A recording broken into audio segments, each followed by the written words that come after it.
सभापति जी।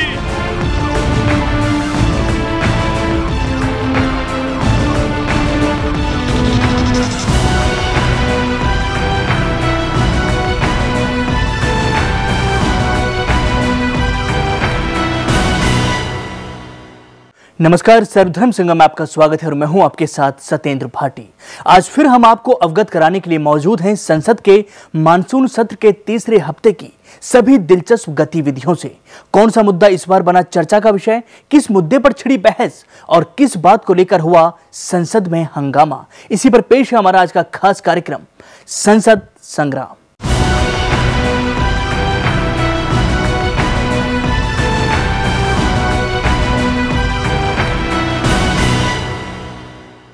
संसद को चलते हुए 3 हफ्ते पूरे हो चुके हैं, लेकिन अभी भी कई ऐसे बिल हैं जिन पर चर्चा होना जरूरी है।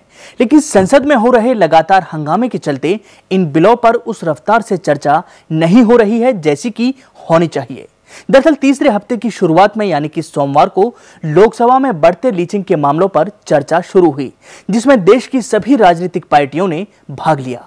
वहीं विपक्षी पार्टियों ने सीधे तौर पर सरकार पर निशाना साधा, तो दूसरी तरफ गृह राज्य मंत्री ने इस पर अपना पक्ष रखा। गुजरात में 12 जुलाई 2016 को सोमनाथ डिस्ट्रिक्ट की एक घटना वायरल हुई थी, जिसमें 4-5 दलित लड़कों की पिटाई हुई थी। उनको गाड़ी में बांधकर रॉड से मारा गया। ये कौन सा न्याय है? इसी जिले में 20 जुलाई 2016 को 7 दलित लड़कों की पिटाई की गई, क्योंकि वे मरी हुई गाय का चमड़ा निकाल रहे थे।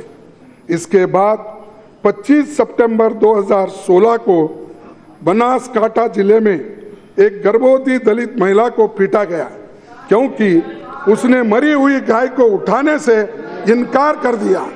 कहीं दलित की इसलिए पिटाई हो जाती है कि वो मरी हुई गाय का चमड़ा निकाल रहा था, और कहीं दलित की इसलिए पिटाई की जाती है क्योंकि वो मरी हुई गाय को उठाने का इनकार कर देता है। तो ये जो हो रहा है इसके लिए, और ये भी गुजरात में हो रहा है, इसके बारे में क्या एक्शन अब तक हुआ है और इनकी रक्षा क्या किए हैं, ये सारी चीजें आपको मैं बताना चाहता हूँ। दलित जितने हैं वो स्वाभिमान के साथ समाज में सब लोग नहीं चल पाते, कुछ पढ़ लिख गए हैं, कुछ अफसर हो गए हैं, वो बात अलग है। लेकिन आम तौर पर दलितों को भी दबा के रखा जा रहा है। इसलिए मैं तो संक्षिप्त में पॉइंट वाइज बात करेंगे।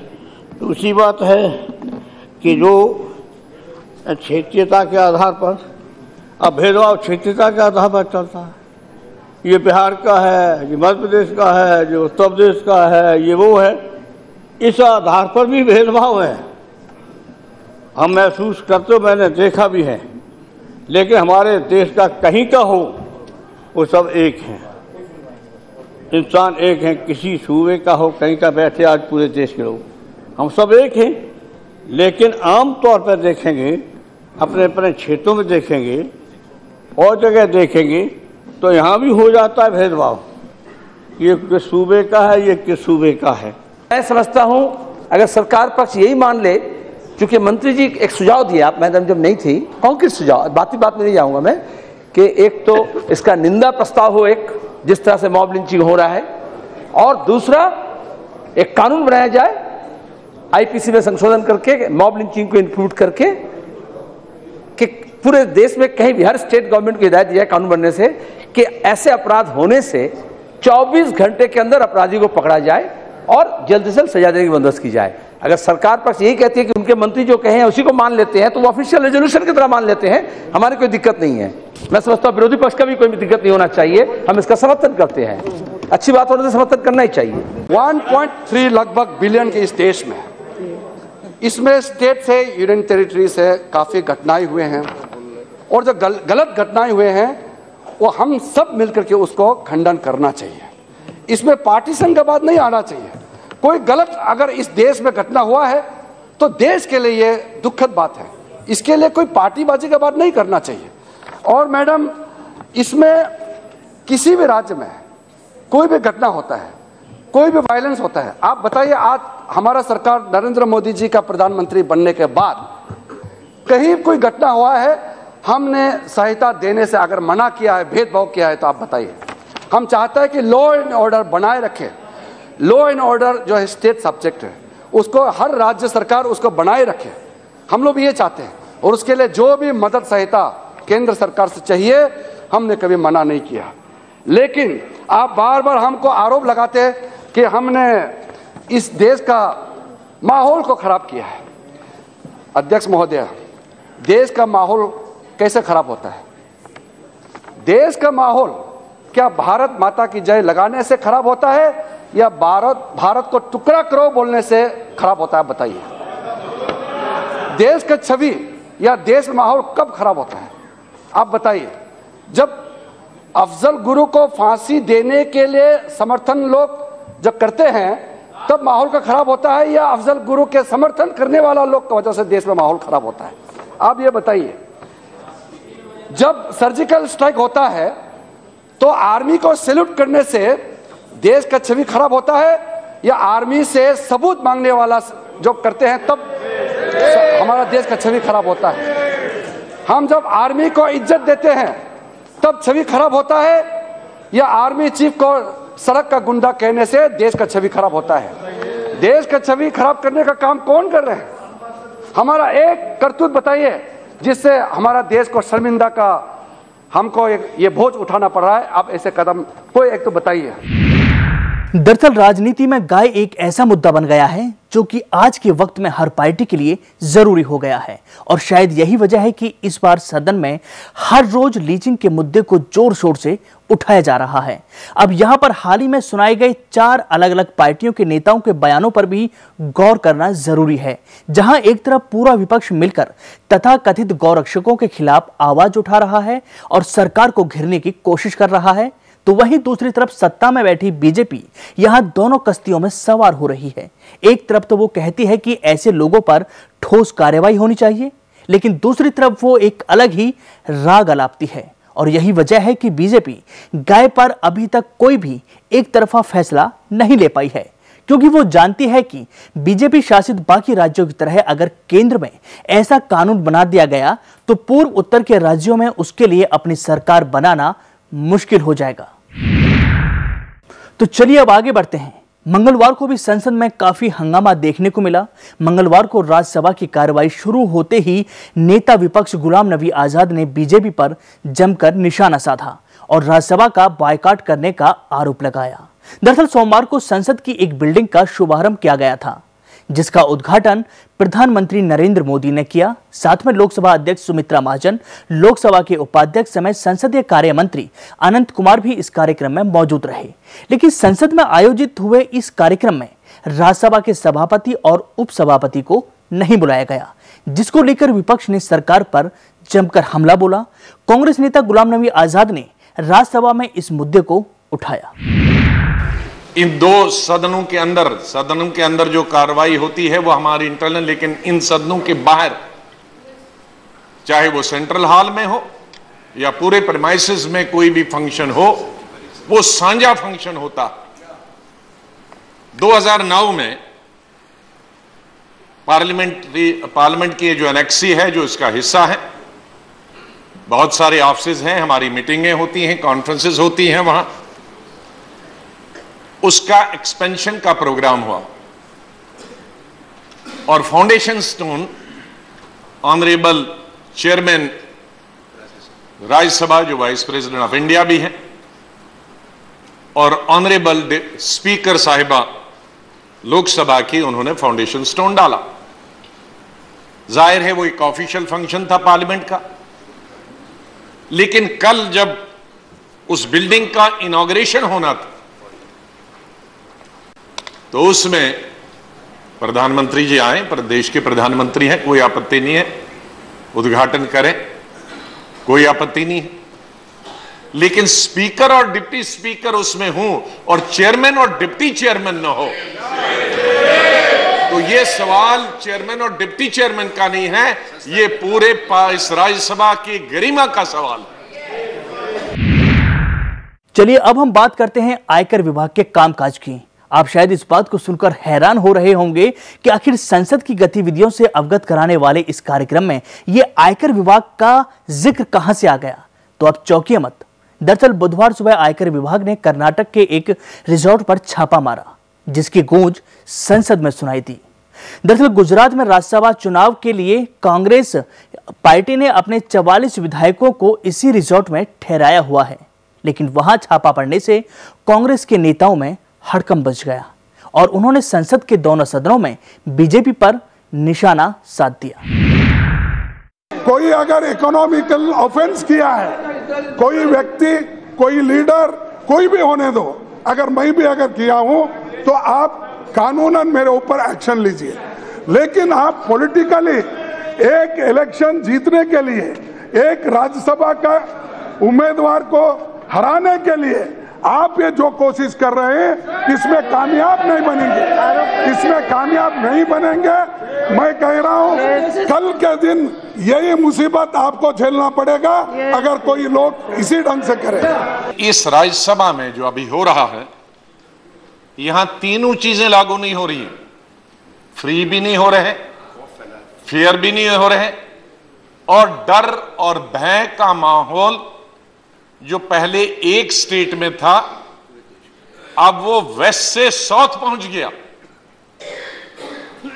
वेस्ट में हमारे एमएलएज, उनका अपहरण हो रहा था, किडनैपिंग की कोशिश की गई, सारे तरीके इस्तेमाल हुए। और जब एक स्टेट से दूसरे स्टेट में, एक रीजन से दूसरे रीजन में वेस्ट से साउथ लिए गए, और ये भय और खौफ और ये डर और अनफेयर प्रैक्टिसेस उनका पीछा वहां तक कर रहे हैं। इसका सीधा संबंध इन रेड का, माननीय फाइनेंस मिनिस्टर ने कहा, लीडर ऑफ द हाउस ने, कि एक व्यक्ति पर कर रहे हैं। ये व्यक्ति पे आप एक महीने बाद कर सकते थे, एक महीने पहले भी कर सकते थे। ये आज क्यों कर रहे हैं? क्योंकि वहां उनका खाना देने या पूछने चले गया कि पार्टी से संबंध रखते हैं, तो आपने उसमें शक किया कि शायद पैसे बांट रहे हैं। पैसे बांटने का आरोप आपकी पार्टी पर है, हमारी पार्टी पर कोई आरोप बांटने नहीं। जब सरकार को निशाने पर लिया जाए तो जवाब में किसी ना किसी को तो उतरना ही होगा। इसलिए इस बार सरकार के बचाव में उतरकर खुद देश के वित्त मंत्री अरुण जेटली ने कांग्रेस के सवालों का जवाब दिया। मैं इसको स्पष्ट कर दूं, जो मुझे पूरे विभाग से जानकारी मिली है, जिसको मैंने स्वयं वेरीफाई किया है, किसी रिजॉर्ट पे या किसी गुजरात के एमएलए पे कोई सर्च टैक्स डिपार्टमेंट की नहीं हुई, उनसे कोई संपर्क नहीं हुआ। यह बात सच है कि कर्नाटक सरकार के एक मंत्री और उनके सहयोगियों के ऊपर कोई इनकम टैक्स की सर्च हुई है। 39 स्थानों पर वो सर्च चल रही है। जिनके खिलाफ सर्च हुई, उन्होंने अपने आप को जाकर उन्होंने अपने आप को जाकर उन्होंने जिस व्यक्ति के खिलाफ सर्च चल रही है, उन्होंने अपने आप को जाकर एक रिजॉर्ट में पहुंच गए जब उनके घर पे सर्च चल रही थी। और इसलिए जब सर्च चलती है, रिकवरीज होती हैं, तो जिस व्यक्ति के खिलाफ होती है उसको कन्फ्रंट किया जाता है, उसका बयान लिया जाता है। उनसे संपर्क करना अब वही संभव था जहां जाकर वो छुपे थे। और इसलिए इनकम टैक्स के लोग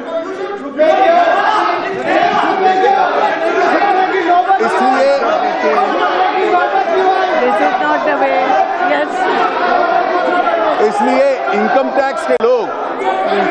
टैक्स के अधिकारी,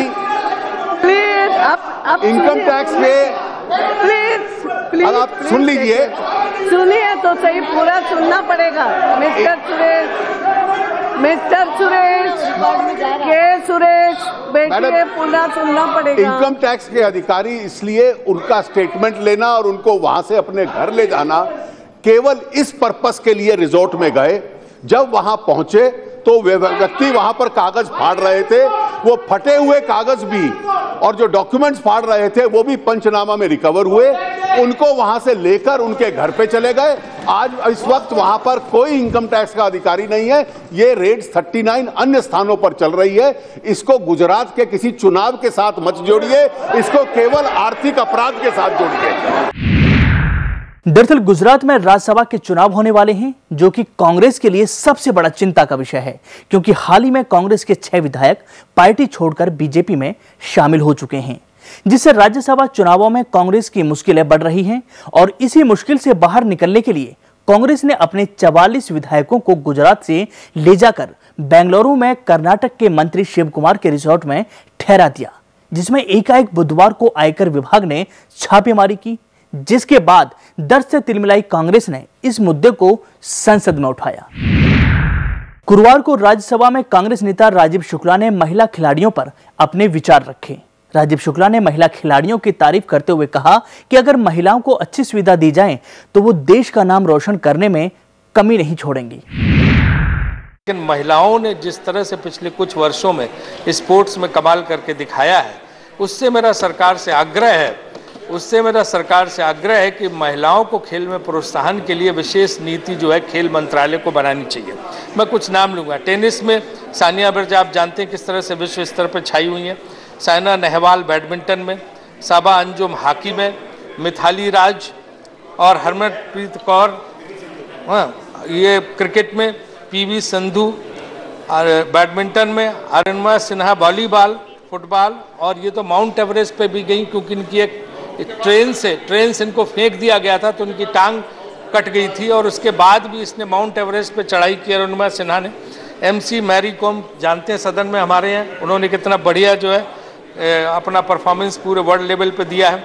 हिना सिद्धू पिस्टल में, और गीता, बबीता, रितु एंड संगीता फोगट, और उसके अलावा साक्षी तंवर। आपने देखा होगा कि उन पे फिल्में सिर्फ बना के महिला कुश्ती पे सैकड़ों करोड़ रुपए जो है सलमान खान की फिल्म ने, सुल्तान ने कमाए, और दंगल में जो आमिर खान ने बनाई उसमें कमाए। मतलब इतना लोगों का, जनता का रिस्पांस उनके लिए इतना ज़बरदस्त था कि सैकड़ों करोड़, मतलब बॉक्स ऑफिस से सुपर हिट हुई दोनों फिल्में वहाँ पे। दीपिका पल्लिकल स्क्वैश में, शर्मिला निकोलेट गोल्फ में। तो महिलाएं तो हमने कुछ नाम लिए हैं, बाकी आप देखिए कि महिलाएं किस तरह हर क्षेत्र में खेल के बहुत अच्छा काम कर रही हैं, लेकिन कोई महिलाओं को प्रोत्साहन की नीति अभी तक सरकार ने नहीं बनाई है। खेल मंत्रालय वही साई पे सब कुछ छोड़ देता है, स्पोर्ट्स अथॉरिटी ऑफ इंडिया पे, जो इस मामले में कोई भी कदम नहीं उठाती है। अगर हम भारतीय महिलाओं के लिए इंफ्रास्ट्रक्चर क्रिएट करें, जैसे मैं बता रहा हूँ कुश्ती में, आप देखिए हरियाणा की ज़्यादातर आ रही हैं, उनके लिए कोई वहाँ पे ढांचागत सुविधा नहीं है, कोई इस तरह के नहीं जहाँ उनकी ट्रेनिंग दी जाए या कुछ बनाया जाए। तो मेरा आपसे आग्रह है कि आप सरकार को इस मामले में आग्रह करें, सरकार के लोग भी यहाँ पे बैठे हुए हैं, कि महिलाओं को खेलों में प्रोत्साहन देने के लिए मैं अधिक से अधिक कोशिश की जाए। और मुझे लगता है ये ओलंपिक के तमाम मेडल्स ला सकती, क्योंकि पुरुष नहीं ला पा रहे हैं। 60 साल आपने ट्राई करके देख लिया, अब महिलाओं को भी अवसर दीजिए। मुझे लगता है निश्चित रूप से इस मामले में सफल होंगी। बहुत बहुत धन्यवाद। शुक्रवार का दिन भी संसद में हंगामे भरा ही रहा। दरअसल मुगलसराय रेलवे स्टेशन का नाम बदलकर जनसंघ के नेता दीनदयाल उपाध्याय के नाम पर करने को लेकर राज्यसभा में जमकर हंगामा हुआ। इस मुद्दे पर सदन में समाजवादी पार्टी के सांसद नरेश अग्रवाल ने कहा कि सरकार सारे पुराने शहरों और जगहों के नाम बदल रही है, इस पर चर्चा होनी चाहिए। तो वहीं सरकार की ओर से केंद्रीय मंत्री मुख्तार अब्बास नकवी ने जवाब देते हुए कहा कि विपक्ष को मुगलों के नाम पर नहीं बल्कि दयाल जी के नाम पर आपत्ति है। विपक्ष ने सवाल खड़ा किया कि जिसका कोई योगदान नहीं है उसके नाम पर जगहों के नाम क्यों रखे जा रहे हैं। दरअसल यूपी की योगी सरकार के फैसले को गृह मंत्रालय ने पहले ही हरी झंडी दे दी है। सरकारी नियमों के मुताबिक किसी स्टेशन, गांव या फिर शहर का नाम बदलने के लिए राज्य सरकार को गृह मंत्रालय से NOC लेना जरूरी होता है। सैकड़ों साल पुराना नाम है।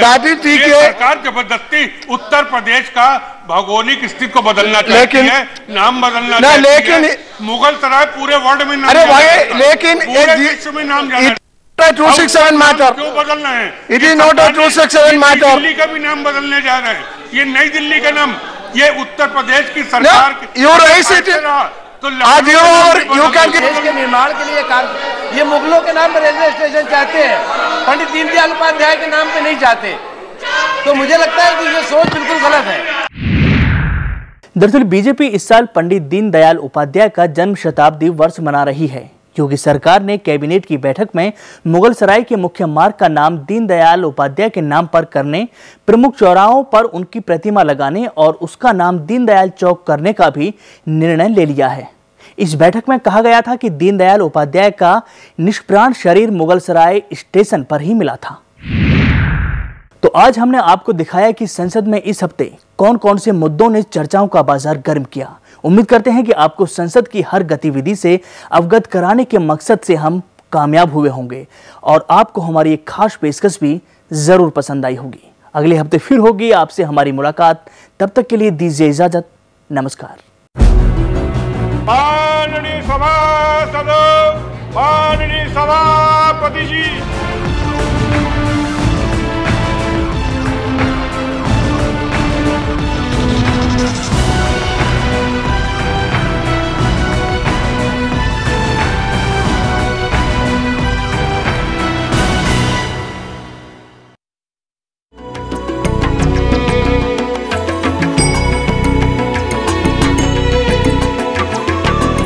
सर्वधर्म संगम, धर्म के सच्चे प्रहरी।